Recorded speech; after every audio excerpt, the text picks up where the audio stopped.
Resource for Writers podcast, where each week you get mini craft talks from creative writing teachers and working writers.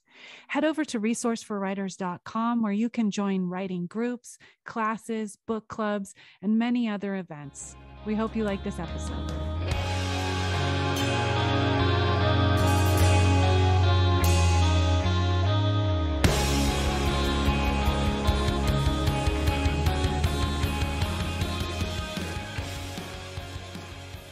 Hi, everyone. Welcome to the Resource for Writers podcast. I'm Roxanne McDonald. And I'm Desi Link. Today, we are going to talk about the art of giving feedback. Yes. Or Roxanne goes off about how many ways people can give feedback poorly. Yes. I proposed this topic because this last 2 weeks, I have fielded a lot of calls and sessions with clients. So friends have called, and then I've had sessions with clients and a couple new clients who have talked to me about feedback gone wrong. And friends have called me and, in tears about feedback gone wrong. Today I talked with a client, and she said that she learned how to give and get feedback by being in writers groups with me and with a couple other people. And so I want to talk about it because I know I've talked about in the past about the importance of why I always recommend facilitated writers groups and not just a bunch of people that get together and give each other feedback. I know a couple of people who have successful models of that, but it's generally somebody who understands how to facilitate a group, and people take turns being the person that will guide the group, right? So I can go off about group dynamics, but I want to talk about feedback specifically. So I know in the past, I've talked about the old model of how writers worked in the past, where it was you would find a teacher, a famous writer, somebody you respected, and you would show up on their front lawn and then just like hang out with them and try to learn, right? Mm-hmm. And then and you would give them your work, and they rip it to shreds, and they send you on your way to cry. And if you have the wherewithal to come back for more, then you're a writer, right? Mm-hmm. And then these writers groups that used to be, you find a writer or a teacher you respect, and then you sit quietly and let people read your work, and then you sit there silently, and they tell you all their opinions about it, and you're not allowed to talk. And mm-hmm. And then you leave with your soul broken. And if you have the wherewithal to come back, then that's what being a writer is. And that's not the model that I do. Yeah. I was going to say that, like, in most of the feedback groups that I've left, I've never left like in tears or anything like that. If anything, I've left inspired, like, okay, now I have some stuff to work with. So let's get into like, that's what you should leave. I've left plenty of feedback groups feeling misunderstood, feeling like maybe people just don't get me, feeling defensive. But most of the time with a few facilitators that I love, or with my friends that we have studied how, and we give each other feedback on the feedback we give, right? Yeah. So yes. You leave inspired, you leave direct, having an internal direction from having people give you a read on, which is funny because you're reading their work, but they're also giving you a read on like, well, what did they take from it? Right. It's right. A taste test is what I think about. Mm-hmm. And I love how different people pick up on different things too when you're in the writing group. And yeah, like you can leave like with a little bit of a disagreement, like, well, I'm going to keep that part, yeah. But you should never feel like super torn down and like, I'm going to quit writing, Yeah. I mean, I want to quit writing all the time. So it's difficult. It's difficult when you're trying to really refine something, whatever. Yeah. So I just want to talk about some key elements of getting and giving feedback, mostly giving feedback, but just how to protect yourself too. So I do not recommend that people give their writing to family and friends who are not writers. So you're writing in progress, giving it to family and friends is a very bad idea.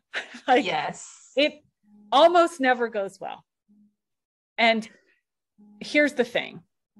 We want to share. We're storytellers, we're creatives, right? But the idea of giving work in progress to people that don't know how to engage with work in progress is a recipe for disaster, both as a writer, creative, and as that relationship is going to go, right? What non-writers are used to is reading writing that is published, which means the writer has gotten feedback while they were writing it. Then they send it to an agent. The agent gives them professional feedback. Then it gets bought by a publishing house and it goes through an acquisitions editor and a development editor and then a copy editor and a sensitivity reader. And then it's put out into the world. And that's what people who don't understand working with writing in progress expect writing to be. And what they'll generally tell you is, I just got bored, or I didn't like it, or it just seems a little emotional. Like these are all, I just didn't get it. That kind of stuff. That doesn't leave somebody feeling like they are inspired to go do more. Right. Because they're focusing on the content of it less, and not the craft of it. Like, how do I bring this story to life and make it better? They're just like, I didn't get it, or I didn't like it. Why?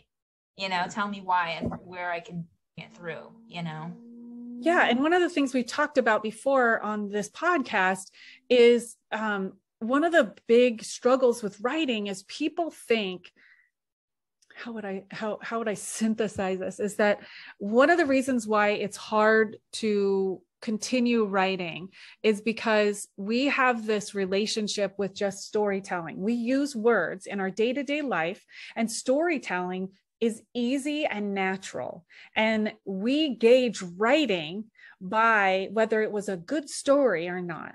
Instead of, this is a thing that I'm making 1,000 choices every page, and every choice can be changed and redirected. But what people will get is like, not people that aren't trained in how to give feedback on writing in progress will just say, that's not a very good story. That's basically what they're doing. They're just, and I think it taps into one of the big hurdles of being a writer is that I consistently have to come back to, it's okay that this takes work because I'm making something. It's not just my thoughts. It's not that I don't have a good idea. It's that we're not supported in the idea that this is a thing that we are making. A piece of writing is a product. It is not our thoughts. It is not our impulse. It's not our creative impulse. And we tend to have that for people who make things with their hands. If we come into a sculptor's workshop, right, and they're halfway through a sculpt, like, pounding a big piece of rock into something, we're not going to come in and go, well, that leg looks weird and it's not fully formed, so I don't think you're a very good sculptor. Yeah, just give up right now. Just give up. And that's the way people respond to writing in progress when they don't understand. That's a very good point. Yeah. The other thing that people will do is that don't give writing to people that you're writing about.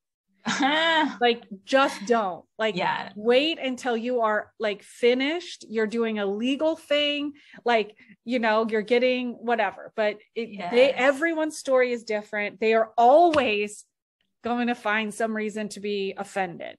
Like, no matter what. I have stupidly shared writing with people where I was thinking I was like making a sketch of them that was so beautiful. And they were like, I can't believe you said that, So that's another thing. Family members, they're all going to have their own story too. Two people in the same room, a dog barks. Everyone has this different story about whether the dog barked or not, or how loud the dog barked, or what, everyone's got their story. And so you just don't do that. And then there's the thing about, I do run my, writers feedback groups where I ask the person who's getting feedback to not respond. They don't even say thank you, right? Because we're wanting to just give, right? Give some feedback. But I have been in enough workshops where people are told they're not allowed to respond, and then it goes so awry, and the person is now in a position to not be able to stand up for themselves, not about the quality of their writing, but about people saying whack stuff like that they would never sit quietly through, like people saying racist, sexist, homophobic, transphobic, microaggressions, all sorts. And people are supposed to sit there with their, on their hands and just take it. And I do not believe that. So that's the other thing, is like, if you're in a writer's group, absolutely, it's totally, we have the impulse to want to defend our writing or explain things. That I don't support. We don't take it out on the page, right? If somebody doesn't get it and you want to be like, no, grandma was from Germany and that's why she would do that, then you're offsetting that energy that you could put into your writing, right? So, and it just takes up a bunch of time. And it gets tense. I've definitely been in groups where I'm like, oh, right now. Yes. But I think if you have a facilitator there to make sure that there's no bullying and all that, that's why it's really important to have that facilitated. Right? Yeah. And if you're not, if there's a facilitator that doesn't give you permission to, if you've gotten enough feedback and you're overloaded, if you feel like it's gone in a direction that is not what you needed, and if they're like, you can't speak up when you're done, that's not okay. That's where it'll go wrong. When you if they're not open to you directing your feedback, like, so in my book, I do a lot of work to make it very, very clear that these are not normal kids. My brothers and I were raised like feral and very advanced in so many ways. So I went into a few workshops explicitly stating, I am not open to feedback about whether a 9-year-old is capable of doing these things.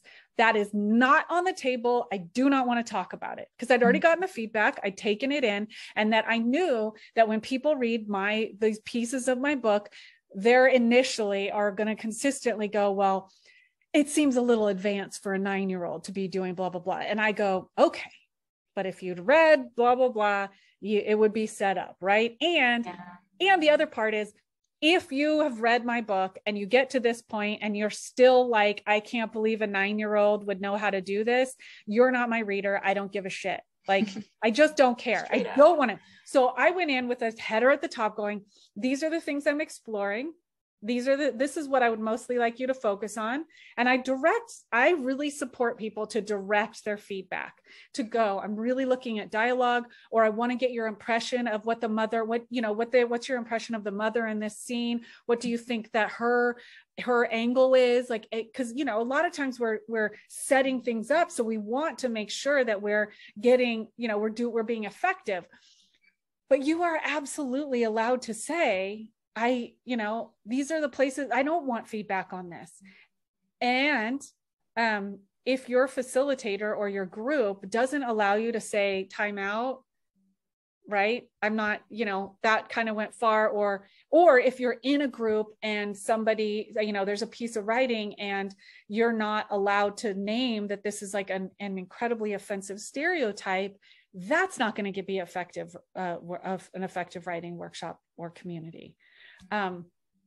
So that part. The other part is, I truly believe that if you can't find the beauty, the strength, the magic in a piece of writing, you have no business giving any constructive criticism. Right. You do not. It is not constructive. If you cannot find something that you think is admirable about it, then shut up. Right. Period. I'm really intense about it. I mean, a huge part of feedback groups too is like getting to know the other writers' writing and their strong points, and really encouraging them to like dive into that more and develop that more.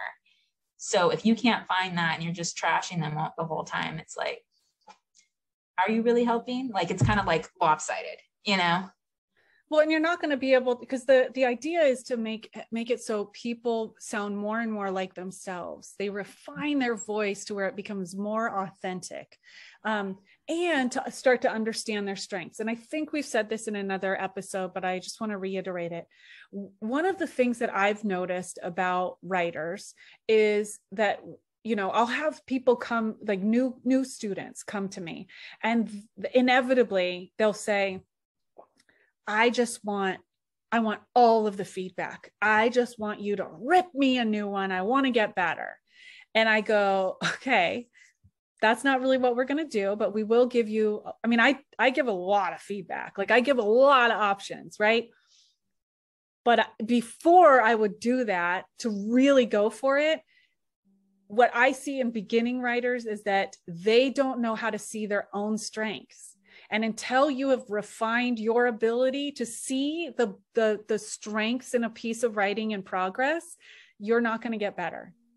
And so that's the reason why I think the group model works so well, because you are refining your ability to engage with work in progress, looking for the strength, looking for the beauty, looking for the powerful image, looking for it.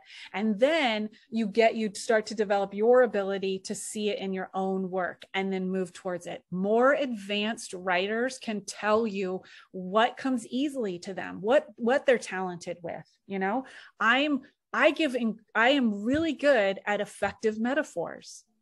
I am really good at creating complex situations through dialogue. Yes. I am less good. Yeah, I don't actually get into that, but I am. Yeah, I know where I'm less good, right? There's things that don't come naturally to me. Reflective narrator was really hard. We'll talk about that in another thing. But I didn't start getting better until I really started playing on my strengths and being able to notice your strengths. That's the reason why I think the hard and fast rules is that we do not start feedback with anything but the positives. We admire the admirable. I think Stephen Dobbins said that. And then, so it's the vast majority of the feedback for the group is everyone just listening to it going, where's the beauty, where's the strength, where is it so authentic, and then telling a person, and you're refining that ability. And then there's the next stage, but I don't want to go into that if you have something to say. No, I mean, I think with the whole like writers wanting to like have like go in, be like, okay, give it to me straight, it kind of goes to also like when you share with friends or people that love you, and they just say they don't want to hurt your feelings, so they're just like, I love it. And so then people are like, I'm going to go to a writing group, and I want them to just tell it like it is. But you're right, there needs to be that balance there, because there's strength in that, and knowing your strengths and moving towards it more. So yeah, and you need both. And knowing your strengths, moving towards it, and developing the other aspects of writing around your strengths. So that I think when people start to understand, like they go, oh, when I free write really on the poetic side, and I get all the themes, and then I have to go in and get all the aspects of a strong story. So I have to go back in. Other people come in and they're going plot, conflict, da, da, da, da, da. And then they have to go in and do the poetics, right? It's just starting to understand, but your process, and then push yourself into the parts that don't come easily to you as well. Yeah. And develop those. So then you have a more well-rounded writing. It gives you direction of where to go. You get direction. The other thing that I think will happen is with groups, with group feedback, as well as having an advisor, is there is a difference between somebody pointing out options for you, like to say, you could stop here and do some more place details, because then that would be, and this is why I'm telling you this, right? So here's an aspect that it seems like this is kind of, it's turning into a radio show instead of a movie. We need some physicality. That is different than saying, well, why don't you describe, I want to write this part for you. And that's the thing I think that goes awry, is that people will not understand the difference between like taking over and writing something for somebody, for a writer, rather than just giving options and encouraging. Yes. And there are times in writers groups where I, as a facilitator, people, like, it's wonderful when we have these conversations where people have different perspectives, or people are going, well, she could go in this direction, or she could go in this direction. And then it comes this tipping point where people, they group write. And that's not good. It's the writer is the one who's making this, and we're giving them feedback. We're giving them, ideas.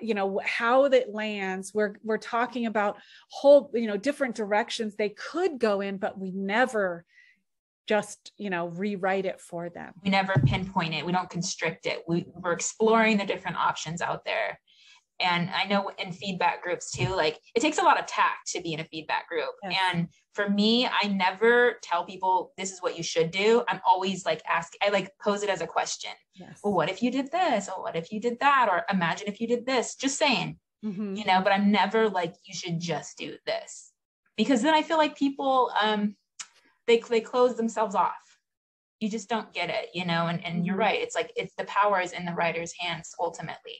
So you got to go about it like that.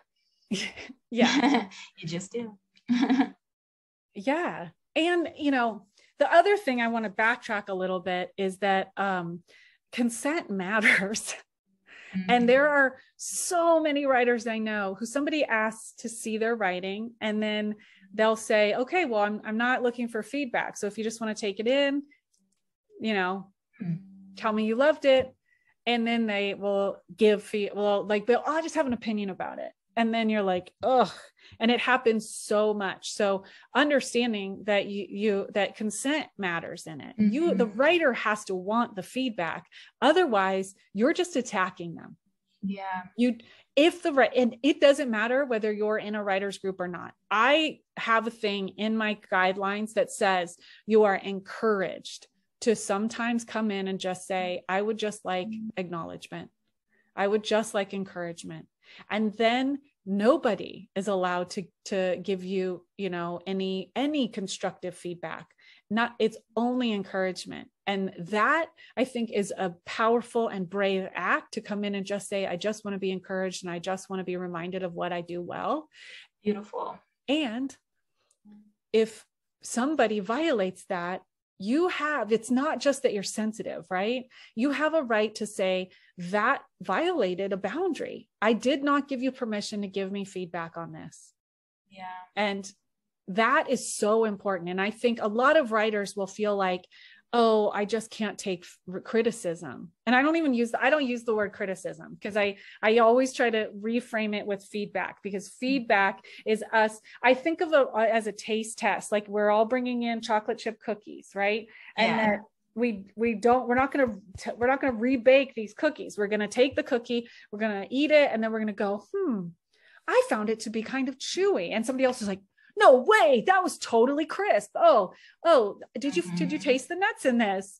No, I'm allergic to nuts. I didn't, and then the chef gets to go, oh, I didn't mean to make this crispy, or I really wanted it to be a soft cookie. Okay. And then the writer can go, well, what would be what could I do to make it a little softer? And people could be like, oh, well, I add butter when I do my cookies, or I bake them less. And it's right. It's all these people who are bakers, and they're coming in sharing their knowledge, but they're not baking it for you. They're really just giving you their experience of it. But I want to go, the other thing that will happen is people will just give their impression. That is not effective feedback. They will just say, well, I was confused here, and I liked that person. I liked that character, or I was really scared, and like that. And which is fine. I'm always like, why? Like, explain why. And that's when working within a writer's group, I tend to push writers when they're giving feedback to other people. And I will say, what decisions did that writer make on the page to incite that fear? Where exactly did you track, like, can you go through and look exactly where, oh, it was like this one sentence, isn't that wild, right? And so to dig in and train ourselves as writers to understand, to go backtrack and go back to the decisions that a writer makes to make something, not just that it happened. Ooh, you're lucky, you tapped into some story that caused me to feel fear. No, there's choices that were made. And then people can they can conceptualize their work, which I know I talk about that all the time. It's like there's these if you in the Basics and Beyond course, I talk about honoring the stages of writing. And so the ability to conceptualize your work and go, okay, at what point do I want to start building tension? So when you go back to your work, you can go, oh, I have this opportunity nobody was afraid that they were going to go off the cliff. And I really wanted everyone afraid that the car was going to go off the cliff. Okay, where could I start that? Oh, I need to describe the cliff as they're coming up to this road. Oh, I need to weave in how steep it is, and you start to conceptualize what effect you want to have on the reader. Mm-hmm. And that matters. But just saying, like, just the thing where you said why, it's when you're giving feedback, you don't want to just say, this was my experience. You don't have to, but you don't rewrite it for the person. You just say, oh, I think that it started here. And then, there was one time I was in a writer's workshop and this person was writing about this man, and everybody in the workshop was like, me especially, I was intense about it. But I was like, this is a story about a very creepy man that I think might be a serial killer, and like stuff is going to go down. I am so freaked out. I was tense through the whole thing. So we were in workshop and people are going back and forth, just going like, yeah, dude is creepy. Dude is going to kill those kids. And yeah. And then we were pinned like that when this piece of dialogue and this gesture. And of course he's like, couldn't even look at her, blah, blah, blah. At the end of it, she says, this is the story of me falling in love with my husband. Oops. And everyone was like, whoa, Yeah. And everybody in the room was like, okay. And then the facilitator was like, oh, dude, is your husband, like, seems like your husband might be creepy, right? And I jumped in and was like, okay, I want to backtrack to go exactly where did the creep factor start? Yes. And so we could go backtrack and to go, look, it started here, this little thing. And then she could look at, oh, I did make that gesture look like a little creepy instead of an offering, right? He seemed like a predator instead of somebody who was just saying. So to go in and to not just get stopped at, well, everyone thinks that my husband is a creep and a serial killer, but to go back in and go, I made choices. And these certain ingredients, and I can tweak them. And you can see how people can get feedback and work with people that can start to track out and to understand why. And then they can go in and refine what they're wanting to do instead of getting stopped. Yes, you get the read from everyone. And then once everyone knows of the writer's intent, oh, she didn't want her husband to be a serial killer. Okay, how can we make this less creepy? Well, and to be directed as people looking at writing to start to go exactly where. Like I ask writers to when a writer is reading their work aloud, to track out your emotional experience. So if you start to feel like excitement about something, just make a note to go, this feels exciting. Or if tension starts to build, or if you feel like, oh, I'm getting directed to watch that one character. And to just start to do that. If you're wanting to give better feedback, track out your emotional response. It's the reason why I am good at what I do and reason why I can give feedback. Like people read to me and I give them feedback right then. And it's because over all these years, I think from being a counselor too, is that I'm tracking conversations and then tracking my response to it or my questions. And so if people are listening and want to just hone their skills of giving better feedback, it's to track out your emotional and psychological response and then go back in and go, what choices did the writer make on the page that caused this for me? Yes. Yeah. And then ask them if that's what they meant. when you share it.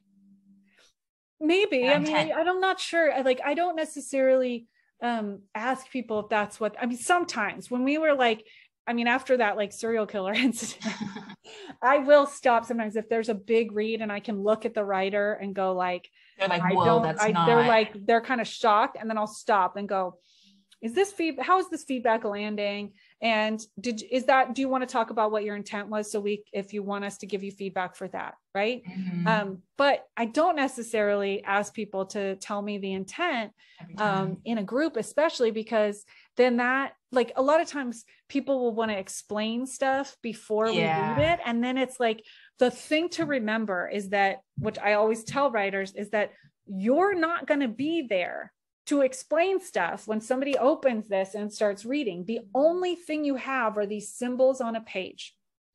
You don't get to stand there and talk about it. You don't get to explain. You don't get to answer questions. You don't, so that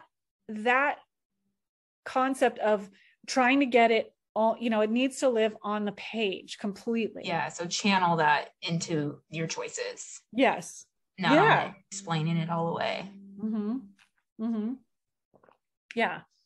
Of course there is times like when I have a tendency, like there's this thing in writers groups where it's the only thing you're really allowed to say before you read your work is, this is what I wrote. Instead, because people will want to be like, number one, we don't allow apologies. I'm sorry, it's just not good enough, blah, blah, blah. That is not allowed. You will get shut down. You're not allowed to apologize for your writing. Or people will want to give the entire backstory. And that just takes up a bunch of time. And it's that thing I think we've talked about in other episodes where I have a model that I truly believe in. That's 750 words to 1,000 words. And that, of course, if a writer if it's, brand new and we don't know anything about any of these characters and it's not obvious on the page that these are not humans, they're alien snakes and they live in a fire world, then of course to say, just so you know, every character is an alien snake and they live in a world that's completely on fire. That is fine, because then we can engage with it. But the incredible thing is that if you pick up books and just open them anywhere, almost inevitably, you don't need the backstory. You can pick it up 3/4 of the way through and the page, what I say, the page holds itself. Of course, you don't have the entire story, but you can kind of understand where, how these characters are engaging with each other. You get so much from it, and working on writing in that model, instead of trying to go, I'm going to give you my entire story. I'm going to give you my entire first chapter, the first 5 chapters, and you're only getting feedback that way. I don't see people improving as quickly as they do when they're doing these short things, because then I think our brains can only handle so much feedback too. And you're going to get the same feedback. So if you are not conscious of whatever, keeping the feet on the ground and keeping place details there, what I've seen is when I go to these workshops where people are giving 5,000 words, they get this feedback over and over and over again. Oh, there's not enough place. There's not enough place. I got lost. I got confused. There's not enough place. And you hear it like 5 different times through 5 different areas, and it's saturating. And so when you're giving these little things, you get to go in and just have this chunk of writing, and then you hone your skills. And my thing too is that good feedback will make you become a better editor for yourself. You become better at refining your own work. You become more conscious of the choices you're making, not that you constantly depend on other people's voices. And I think, because then people will ask me, I'll say that, and then people ask me, well, why do people stay with you for a decade? And, aren't you creating dependence?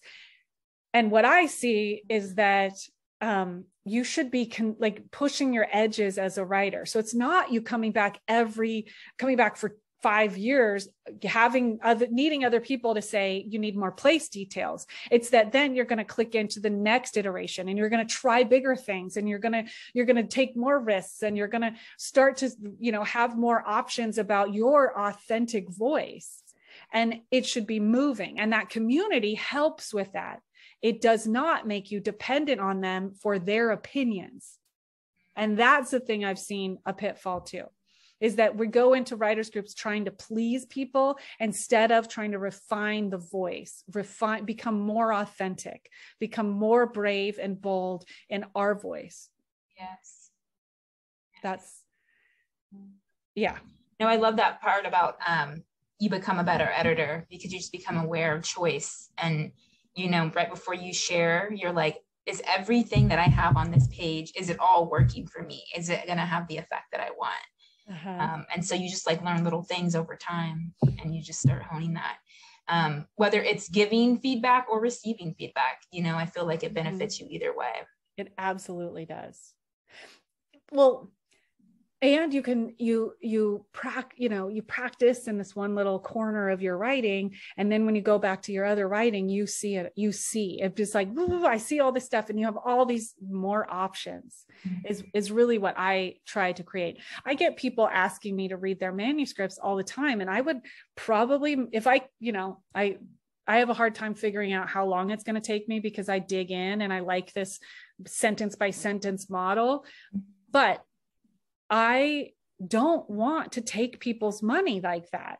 I don't want you to pay me $6,000 to read your entire manuscript when I can read 1,000 words and pinpoint pretty much everything you could be working on throughout it. And that's the reason why when people ask me to read their manuscripts, I'm like, come to a group, develop or do one-on-one coaching with me, develop a relationship, especially because I know I said everything lives on the page, but when you're getting feedback from somebody, I truly, I believe that having people that are really invested in your goals, your voice, and to just hand it to somebody who's not aligned with you, not caring, not in, and the reader out in the world, once it's published, is going to be that.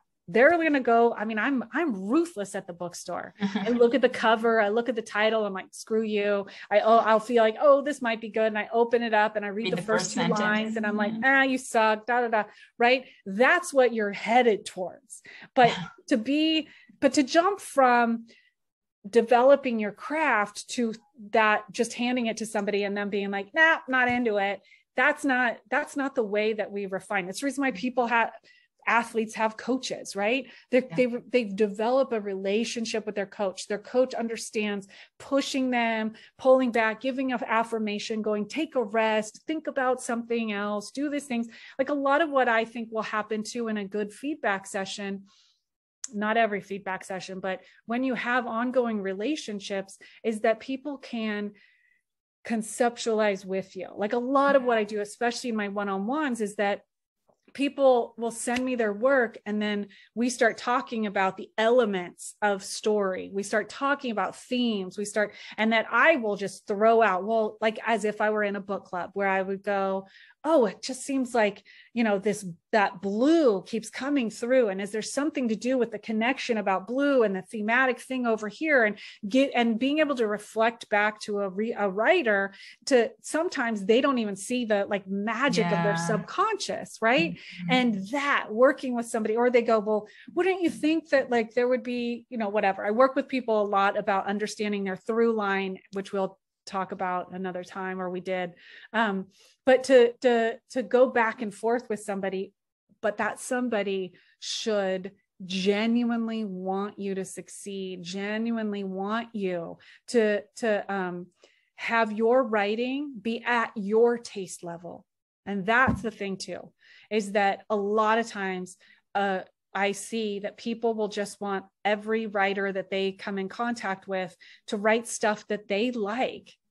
And I am like, I think we should align with the writer's taste and then try to constantly go, that's one of the questions I ask. What are they trying to do here? What's that? Yes. What's their intent? I don't go about the way that I read at a bookstore is not the way that I read when I'm in a workshop or when I'm facilitating or coaching. I am trying to align myself constantly going, what was the intent? Did they hit their intent? And a lot of times a good reader that gives feedback can pinpoint to go, I think you were starting to build tension here, but it wasn't quite clicked in.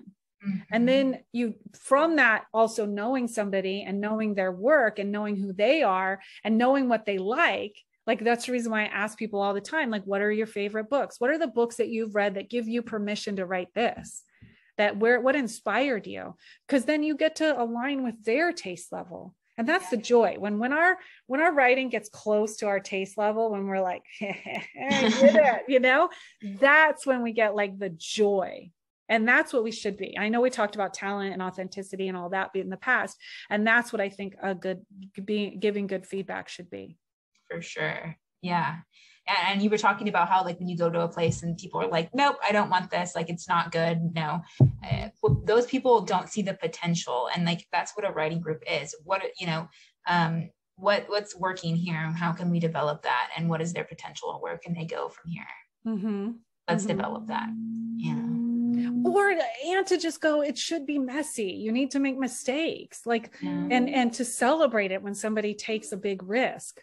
A lot of times I've seen where somebody will go get weird on the page, and then a writer's group or somebody giving feedback will go like, why did you do that? And I'm like, that is not okay. Like, we should be, I hope that people bring in one piece of writing over and over and just take different ways and do weird stuff and try different things, because this is a whole other episode, but the act of creativity is the bravery to make mistakes. It really is. Like, and so a coach or a group should feel both inspired by each other, and like, I really like, these people are working hard and they're talented, and I want to be in there with them, right? Mm-hmm. And completely supported to just go so far out, get weird, and make a complete flop of a story and bring it in and have people be so stoked that you tried it. Yes. You know that you're safe in that. Yes. Mm-hmm. And to just go where people, I mean, in my Tuesday group, which has been, a core group of people that have been together about a decade, they like, it's sweet because people will go, okay, I tried this thing. And then we'll be like, I think the last version really landed, and this one, like, I still like the strengths here, but it kind of got confusing and blah, blah, blah. And then the people leave though, and they're like, I'm so glad I tried that. And they don't feel like they just got ripped a new one, and that, they feel dumb for trying. That's not the way it should be. Yeah. And that we never forget, and I have this in my policies, so this is multifaceted, but never forget that the writer is a human being, a creative that's highly sensitive, and they have a very tender heart. And that heart, when they are sharing and it's their turn, their heart gets way bigger and way more gooey, and it's beating like crazy. Yeah. And no matter how accustomed you are to it, that heart is going to be there. And so to really set the tone consistently to go, we can jump in and go for craft really hard, and never forget that gooey, tender heart of a creative that's there, that we truly care about. Yes. And there are extremes where there are groups where they do not like, criticism at all. It's horrible to criticize. And I don't like criticism, but I really like talking. I really like helping people raise their craft to their taste level. Mm-hmm. And so that, I feel like there's that balance of always holding the human being first, and then the craft elements. Yes. And that's what I think, is that's so important in being in a group. And it's like, if you don't feel that, then maybe you're not in the right group, because you're not going to feel like free enough to try those risks, like you said, or, share more of yourself, Well, yeah, and I don't think we necessarily have to feel that way every week. Taking feedback is difficult, period. I don't like it. But the act of being a writer is the act of taking feedback. Unless you are somebody who you just want to write, and you want to self-publish, and you want to put it out there, and you don't ever want to read any reviews, and that is not that's a writer. But basically, like, when you get a publishing deal, like my decks and the other products I have, I'm like a year into making these things, this next thing, and I'm still getting like feedback and rethinking and coming back. And it's not just your editor. It's the, the publisher, like the person in the publishing house who publishes it. It was just like, that doesn't work. It's the graphic designer. It's the CEO. It's like, it's all, and you get it all over the place. And you, that skill of learning to navigate all these opinions, learning to take it and actually try to please the people that are paying you, right? And sticking to your guns about what you're really saying and what you really want. And it is a dance. Like it's a balancing act in the sense of like, I mean, with my editor, and I luckily really value her opinion, but there have been a few times where I had to develop this ability to say, I'm not going to go there. I'm not going to do that. I don't agree. And if you don't have that, if you don't have that, both taking in a lot of feedback and being willing to be flexible and then also being able to understand your work, your vision, and your vision. And a lot of people need support to understand their vision about every product that they do, Yeah. I mean, I think for the purpose of feedback groups, like you want to be surrounded by people that want to see you succeed. Like that's the biggest like must when you're choosing a feedback group. Like, do they understand what I'm trying to do and they want me to do it? And they're going to give me feedback that is in alignment with that. Yeah. But I think what I was saying before too, is that it doesn't mean you should feel that way all the time. Like some of my best friends give me feedback and it will be like, I mean, I have a friend who's a brilliant writer and really good at giving feedback. And I will get her feedback and sometimes be like, I don't ever want to speak to her again. But it's for your higher good though. Right? Yes. Even though she was kind and constructive and all of that, sometimes you leave group and you just feel like, why didn't they get it? And I misunderstood. So I don't think that I think to take a broader sense, right? I always tell people like, there's a reason why I do 8-week sessions, right? Come for 8 weeks, figure out that, because one time might not be the group where you're going to feel terrific. Understanding the difference between being violated and having, vulnerability overload, or having being challenged to push yourself, or being disappointed that that people didn't react the way you wanted to. Is though start defining that within yourself too. So, and I think everyone navigates it differently. Like some people don't even feel it, and then they don't feel all those like pushback, and then they'll leave, and 2 days later they'll have the response. And so, I think now understanding your response to feedback, what works for you, what doesn't work for you too. And I think when people can talk about that too, and to say, I've worked with people who in groups have been like, I can take 2 pieces of constructive feedback and that's it. And then we pick we're not going to, we're only going to do 2. And so to just understand that with kindness about yourself first, we want to place it all on other people. Like they did this thing. And I think one of the things about developing yourself as a writer is to understand yourself as a writer, understand what works for you, understand where you get pitfalls, that kind of stuff. Yeah. But this podcast is all about, knowing our intention and being conscious about writing. So that goes towards your reactions to feedback groups too, on every level. Yeah. Yeah. Being aware. Yeah. And I mean, I've been in feedback groups where I left and I thought, I think everything they said was bullshit and I don't want to take it. And it's true. There's only been a few, but I just was like, well, that was completely useless and I don't ever want to go back. And that's fine. I don't have to go back.